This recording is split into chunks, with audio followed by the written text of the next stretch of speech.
कितना अच्छा होता कि भाई आप भी कुछ इसी तरह अपने सोलर सिस्टम को जब चाहे बढ़ा पाएँ। जी हाँ दोस्तों, ऐसा कुछ पॉसिबल हो सकता है जब आपका सिस्टम मॉड्यूलर हो, मतलब कि आपकी जब जितनी रिक्वायरमेंट हो उस हिसाब से आप उसे बढ़ा पाएँ, या आपके पास जब बजट आए आप उसके हिसाब से अपनी सिस्टम की कैपेसिटी बढ़ा पाएँ। तो दोस्तों ये एडवांटेज होता है एक मॉड्यूलर सोलर सिस्टम के लिए। अब क्या ऐसा सोलर सिस्टम में पॉसिबल है? अगर हम बात करें बड़े सिस्टम्स की, मतलब कि सपोज़ 5 किलोवाट का सिस्टम लेते हैं, तो वहाँ पे ऐसे ऑप्शंस हैं, क्योंकि वहाँ पे हमें कॉम्बिनेशन मिल सकता है 1 के 5 किलोवाट, 1-1 किलोवाट के 5 इन्वर्टर, या 2+2+1, या 3+2, या 4+1, ऐसे बहुत सारे कॉम्बिनेशंस हमें मिल सकते हैं। But the only thing is वहाँ पे जो मिनिमम क्राइटेरिया है वो है 1 किलोवाट। तो 1 किलोवाट के नीचे हमें स्ट्रिंग इन्वर्टर्स मिलते नहीं हैं आज की डेट में। तो क्या 1 किलोवाट के नीचे भी कुछ ऑप्शंस अवेलेबल हैं जिससे कि आप अपने लिए एक ग्रिड कनेक्ट सोलर सिस्टम बना पाएँ? तो दोस्तों इसका आंसर है हाँ। आप ये जो सिस्टम मेरे हाथ में देख रहे हैं इसे बोलते हैं माइक्रो इन्वर्टर्स। अब इस माइक्रो इन्वर्टर्स की मदद से आप किसी भी मॉड्यूल में, या इनमें से जो आप देख रहे हैं इनमें से किसी भी मॉड्यूल में इसे अटैच करके उसको एक डेडिकेटेड सिस्टम बना सकते हैं। जी हाँ दोस्तों, एक इन्वर्टर एक मॉड्यूल, यानी कि इक्वल्स टू 1 सिस्टम। अब ये तो आप जानते हैं कि भाई आज की डेट में मॉड्यूल्स आपको 300, 330 वाट, 380 वाट, 400, आज की डेट में 500 वाट तक के भी मॉड्यूल्स अवेलेबल है। तो आपके पास जो मॉड्यूल है उसके साथ ये माइक्रो इन्वर्टर अटैच करके उसे ग्रिड के साथ सिंक्रोनाइज कर सकते हैं। और इसके साथ एक बड़ा एडवांटेज ये भी है कि भाई इस सिस्टम को लगवा के आपको मॉड्यूल मिसमैच या स्ट्रिंग मिसमैच या इन्वर्टर मिसमैच, ऐसी कोई मिसमैच की समस्या नहीं होगी। और वो इसलिए क्योंकि यहाँ पे हर मॉड्यूल के पीछे एक डेडिकेटेड माइक्रो इन्वर्टर लगा हुआ है, तो हर माइक्रो इन्वर्टर एक सिस्टम की तरह काम करेगा। बट सबसे पहले बात आती है कि भाई क्या ये इन्वर्टर्स अप्रूव्ड हैं, सर्टिफाइड हैं? क्या आज की डेट में डिस्कॉम्स वाले इसे कबूल करते हैं? तो दोस्तों जैसा कि आप स्क्रीन पे देख सकते हैं ये है इस इन्वर्टर का BIS सर्टिफिकेट। तो सर्टिफिकेशन के मामले में कोई दिक्कत नहीं है। और जहाँ तक रही अप्रूवल्स की बात, तो अप्रूवल्स भी अवेलेबल है। और आज की डेट में ये माइक्रो इन्वर्टर्स ऑलमोस्ट हर डिस्कॉम वाले अप्रूव करते हैं। फिलहाल इस माइक्रो इन्वर्टर में भी वो सारी फीचर्स हैं जो एक स्ट्रिंग इन्वर्टर में होते हैं। बेसिकली जो सबसे इंपॉर्टेंट फैक्टर देखा जाता है या फीचर देखा जाता है जो कि है एंटी आइलैंडिंग, तो इस वाले इन्वर्टर में भी एंटी आइलैंडिंग अवेलेबल है। अब ये सब तो रही भाई कि भाई अप्रूवल्स और सर्टिफिकेशंस अवेलेबल हैं क्या, तो वो सब तो हैं। अब बात आती है कि भाई क्या हम अपने एग्जिस्टिंग जो हमारे पास ऑलरेडी सिस्टम्स लगे हुए हैं, क्या हम उसमें इसे इस्तेमाल कर सकते हैं, या फिर कहते हैं रेट्रोफिट है क्या ये? तो दोस्तों ये ऑल टुगेदर जो आप मेरे हाथ में देख रहे हैं ये किसी भी, जी हाँ, किसी भी मॉड्यूल में आप लगा सकते हैं। फिलहाल मेरा तो यही सजेशन रहेगा कि भाई जो भी 330 प्लस वाले जो रेंज के मॉड्यूल्स हैं आप उसमें इसे लगाइएगा, तो आपका पैसा भी वसूल होगा। अब जैसा कि आप यहाँ पे देख सकते हैं, यहाँ पे साफ साफ लिखा हुआ है इस इन्वर्टर में कि भाई maximum DC input is 58 volts, और साथ ही में इसमें जो शॉर्ट सर्किट करंट लिखा है 15 एम्प्स, और maximum input current is 10.2 amps. तो और यहाँ पे एक और चीज़ देख लीजिएगा कि भाई यहाँ AC output is 230 volts single phase, तो ये सिंगल फेस है। और इसी का अगर कॉम्बिनेशन कर देंगे तो आप 3 फेस की तरह भी इसे इस्तेमाल कर सकते हैं। अब आइए मैं आपको इस इन्वर्टर को मॉड्यूल के साथ कैसे जोड़ा जाता है वो भी दिखा देता हूँ। तो यहाँ पे जैसा कि आप यहाँ पे देख सकते हैं ये पॉलीक्रिस्टलाइन का मॉड्यूल है, नोवासिस का 335 वॉट पीक का, ठीक है।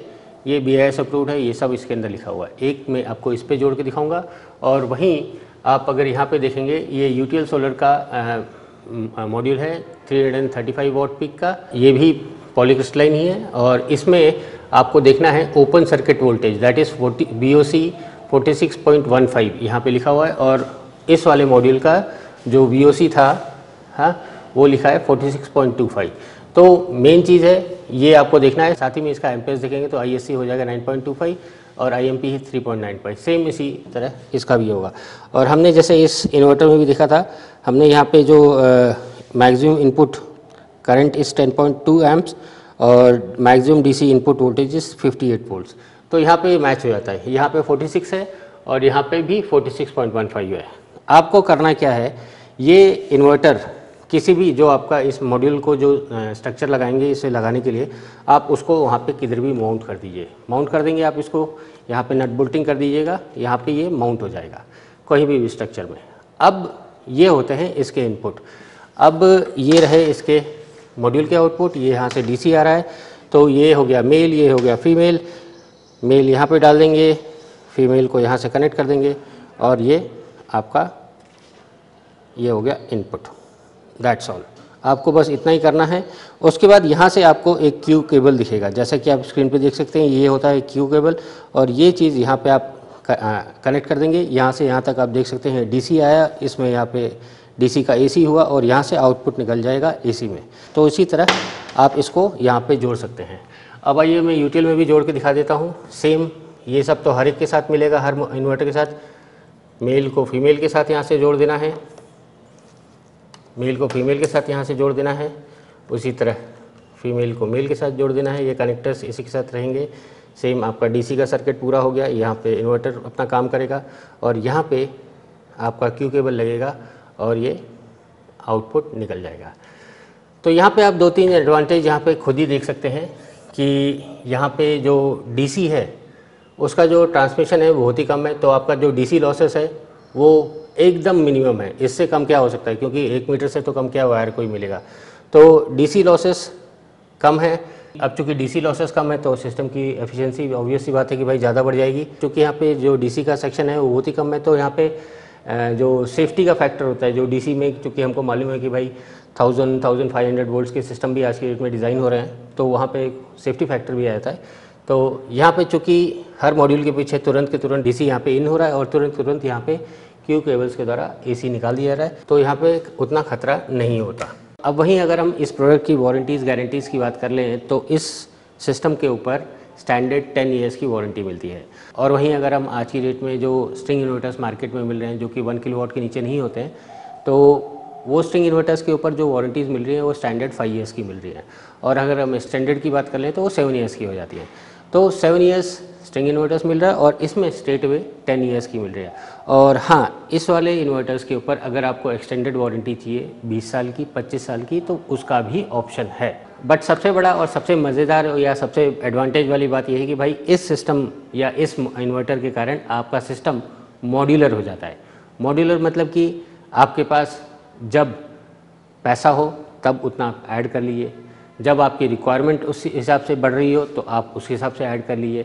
अब यहाँ पे मैं आपको एक अच्छा सा एग्जांपल भी बता देता हूँ। क्या है कि सपोज़ मैं आज मार्केट में जाता हूँ और मेरे को ये वाला मॉड्यूल, चूँकि आज पॉली का अगर हम बात करें तो as compare to other technologies या अदर मॉड्यूल्स ये सस्ता मिल रहा है, तो मैं एक ये वाला मॉड्यूल लेता हूँ और एक ये वाला इन्वर्टर लेता हूँ।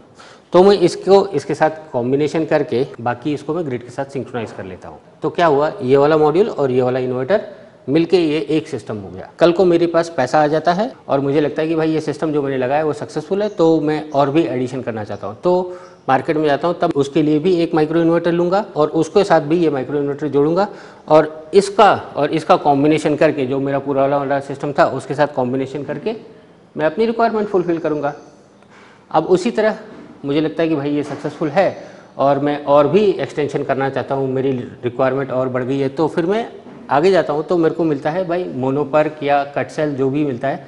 तो उस वाली सिचुएशन में भी मैं मॉड्यूल लूँगा, एक इन्वर्टर लूँगा और उसका कॉम्बिनेशन जो मेरे एग्जिस्टिंग सिस्टम है उसके साथ सिंक्रोनाइज करके अपना रिक्वायरमेंट फुलफिल कर सकता हूँ। तो यहाँ पे 2-3 एडवांटेज आपको समझ आ गया होगा। एक तो है कि भाई आप अपनी रिक्वायरमेंट या अपने बजट के हिसाब से जब चाहें उसका एडिशन कर सकते हैं। फिर यहाँ पे कोई टेक्नोलॉजी का बंधन नहीं है, मतलब कि मॉड्यूल मिसमैच हो गया, भाई मोनो के साथ मल्टी नहीं चलेगा, मल्टी के साथ मोनोपर्क नहीं चलेगा, ये कोई मिसमैच का कोई झंझट नहीं है।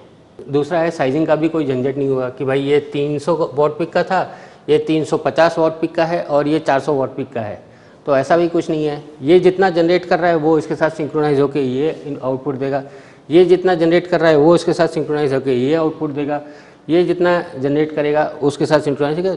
तो मिसमैच का तो झंझट ही नहीं निकल जाता, आप अपने हिसाब से इसको एडिशन करते जाएंगे।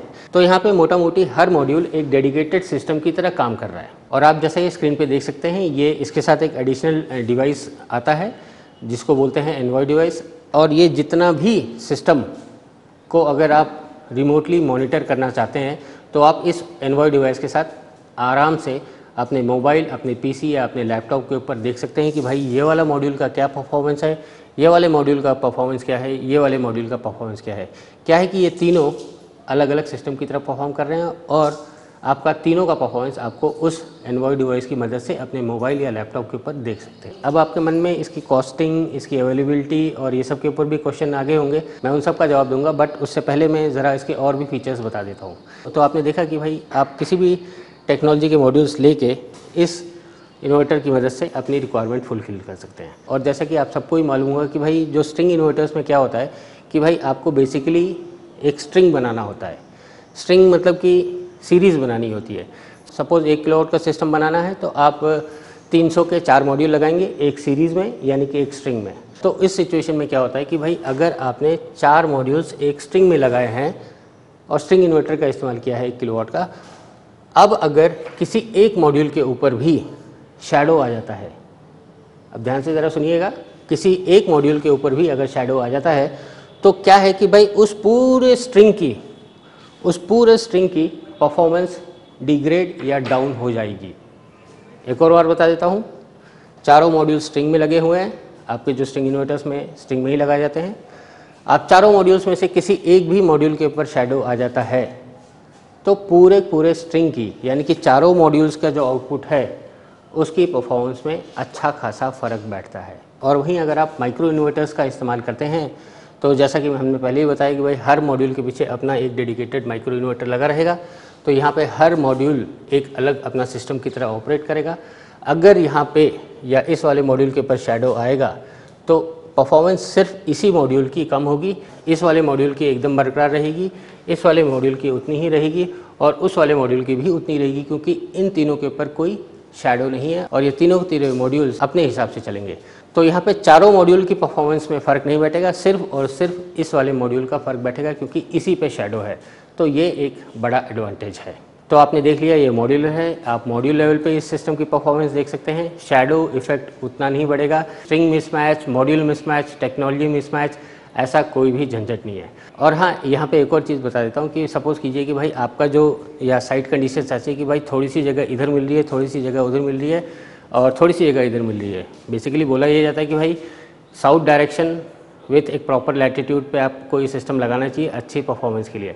बट मान लेते हैं कि भाई आपके पास जगह नहीं है या आपके पास बजट नहीं है, ठीक है, दोनों सिचुएशन पकड़ लेते हैं।